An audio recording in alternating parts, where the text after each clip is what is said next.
would depend on the cosmological argument, which depends on the ontological argument. And since the ontological argument fail, none of them work.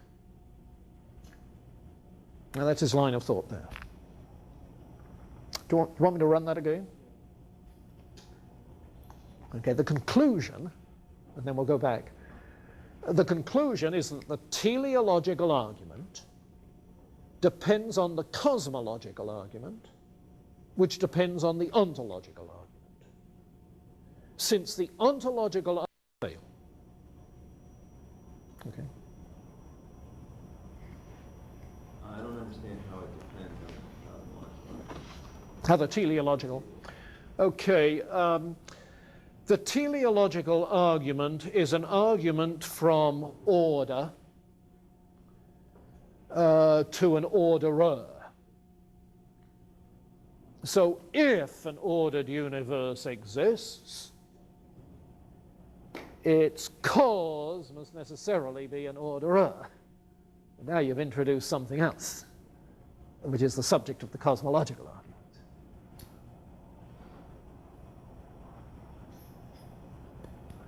And the cosmological argument says it must be a necessary cause. But the idea of a necessary being, a God is a necessary being, is what the ontological argument is about.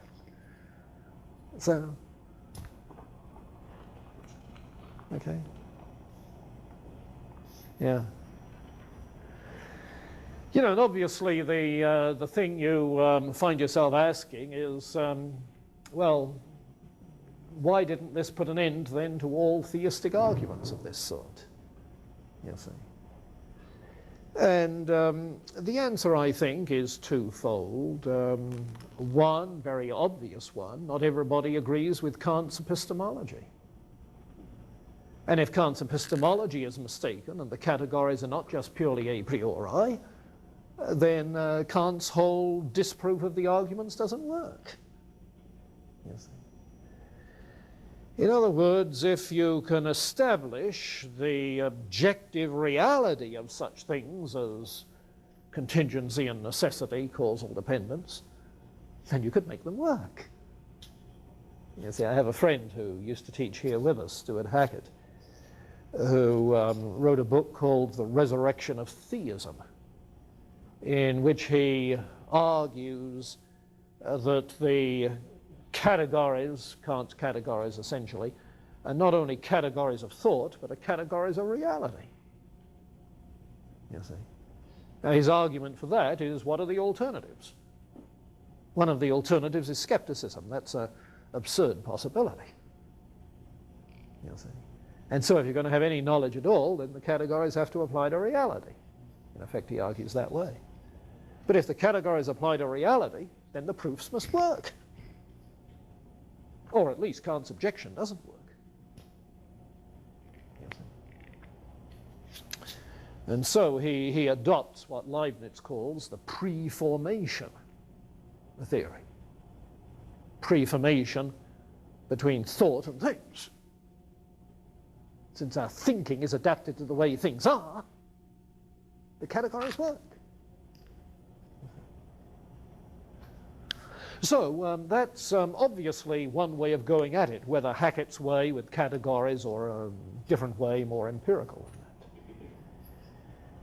that. The other alternative, of course, is to argue that existence is a proper predicate.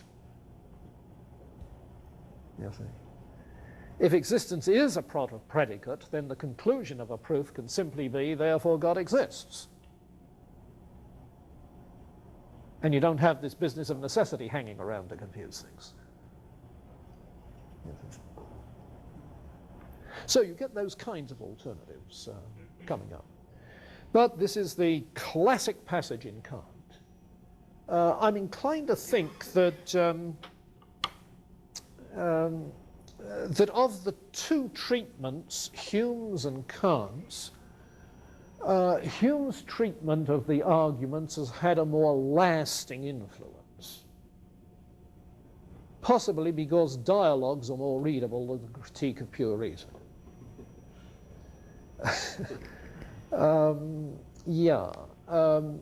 I think Kant's position has had a tremendous influence, but simply because of his epistemology, not because of the way in which he worked it out in these disproofs.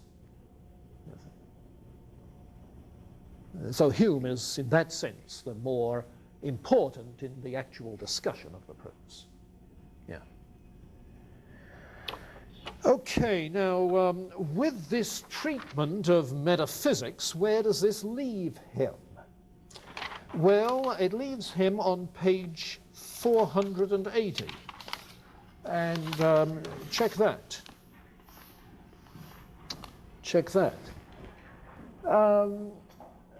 Kant says we cannot prove the existence of God. We cannot know, in that Enlightenment sense of knowledge, we cannot know that God exists, any more than we can know those things about the cosmos, or know that you're a soul substance. We can't know those things. The idea of God is, however, an ideal. It's an ideal, a concept that we come up with because it completes the whole scope of our purported knowledge.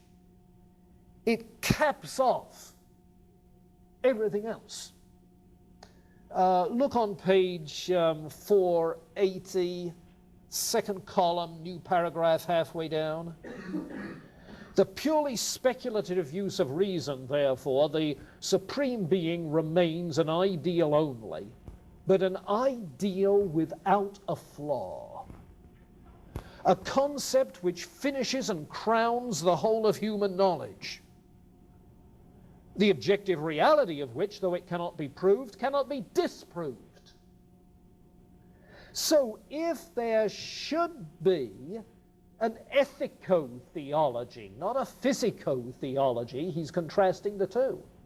The teleological argument he labeled physico-theological. Now he's thinking of another possibility, ethico-theological argument. If there should be an ethico-theology to supply that deficiency, transcendental theology, which before was problematic, would prove indispensable in determining its concept, in constantly testing reason, which is so often deceived by sensibility, not always in harmony with its own ideas. So this is an ideal, and if it can be proven that this being exists, then the ideal that we have from the teleological argument can come into play. And we can affirm that God is indeed the orderer, the architect, the wise designer of the entire cosmos. Okay? Yeah, because, and this is the previous paragraph, in spite of the insufficiency of the proof, transcendental theology has a very important negative use. You see, it's a regulative concept. It regulates your thinking about God. So if you can prove that God exists some other way, then what you think God is like will be regulated by this transcendental ideal. Okay? Now, that leads him into the final section labeled Opinion, Knowledge, and Belief. And I urge you to read those two and a half pages very carefully, because they're crucial to understanding Kant's intention in the whole critique, and essential to understanding what comes later on in his other writings. Why, for instance, his shorter work on metaphysics is called a prolegomenon to any future metaphysic. You see, he has signed off on the rationalistic metaphysics of the past, but he's signing on to a future metaphysic. You see. And here you get his initial hint of something of a future metaphysic. On 381, he talks of doctrinal belief. he talks of doctrinal belief, and he talks of moral belief. Those two kinds of belief. Doctrinal belief has to do with this, this ideal that leads us to believe certain things about God as a supreme intelligent who has ordered things for the wisest of ends. You see. But on the other hand, moral belief takes us further. Doctrinal belief is quite unstable because you can't prove the existence of that being. But moral belief is different. Look at the bottom of the second column on 481. Because moral belief is based on action. That is to say, it's based on the fact that I must obey the moral law on all points. You see, and he goes on to suggest that if I must obey the moral law, then this has further implications of a practical validity about the existence of God and a future world. And at the very top of 482, he says, nothing can shake this belief. It's a conviction that's not logical, but a moral certainty. It rests on subjective grounds, on the fact that I'm morally certain. You see, there's not a logical certainty, but there is a moral certainty. If we are morally bound to a moral law, then whatever follows from the existence of a moral law, I'm morally committed to. And he helps us then to anticipate the moral argument for the existence of God, which he develops not here, but develops rather in the critique of practical reason, on the basis of a developed ethic. So that the outcome of the critique of pure reason, you see, as he says in the introduction, is that he's doing away with knowledge, making room for belief. Get it? Well, that's a quick survey of the dialectic.